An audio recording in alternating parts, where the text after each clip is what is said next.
Well, Pokemon, just say that name and everybody knows what you're talking about if you lived through the 90s, that is. It was a cartoon and game that just won pretty much everybody's hearts over, I think. And now we can see what it's doing I'm playing in the around modern with it. day. Now, this app has been downloaded 5 million times since it was released Wednesday, not even a week ago. One of those 5 million is on this phone being held by Avi right now. But it's also causing some distractions, as you can see. The game uses your location to play, and you use your GPS. And as KIMT News 3's Brian Tabak shows us, some gamers are putting themselves at risk. Well, by now you have probably heard about Pokemon Go. It's the new app that is, in less than a week now, taken the world just by storm. You see it all over social media. I had to check it out myself. I'm on level 2. Good for you. I know. Quite an accomplishment. Yeah, when we talk about things that are trending, it doesn't get much more trending than this. Initial reports found that the company that owns the game has full access to users' Gmail accounts. Today, Franken asked the company, Niantic, to explain how it collects data and what it uses it for. In a statement, they say they only access basic Google profile information. They have yet to make any further comment, though, about data collection and sharing. And it is available for iPhones and Androids. And in case you're wondering why the news has been covering this so much, it's the biggest app out there, and it hasn't even been a week. Everywhere you go, you see people in their phones, and they're walking around playing it. It's huge. I didn't quite get it until today when I had to say, all right, what is this? And now you're hooked. Yeah. Well, look, I'm not going to be doing that.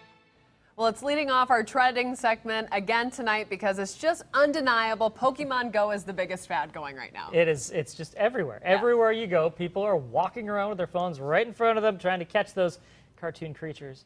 And 32% said they were indifferent or not concerned. Although if they have to keep hearing about it, they might start to get concerned. It don't start till about 16, and the kids called me last week, and we announced they have it here tonight. Multiple issues there. We'll try to reconnect with Brian in just a moment. One thing that you can notice where Brian was, nice and bright and sunny. Exactly. It's a pretty decent night shaping up tonight. Let's check in with Chief Meteorologist Tyler Roney. He's in the Storm Team 3 Forecast Center. When will the humidity take a break, though?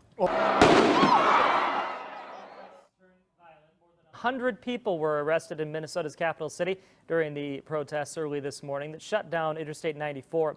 It's all over the recent officer-involved shootings in Baton Rouge and the St. Paul suburb of Falcon Heights. That one killed Philando Castile. The officer who pulled the trigger has been identified now as Geronimo Yanez, has no disciplinary record. St. Paul's police chief showed a badge this morning that was bent. He was showing the force of the rocks that had been thrown from a bridge onto his officers. 63 ballots were cast in today's vote. Of those, 55% went to Richard Scholbrock, who is beating out 2 others for the position, as you see here. The previous mayor had just begun the job in Hanlontown in January, but moved from town in March.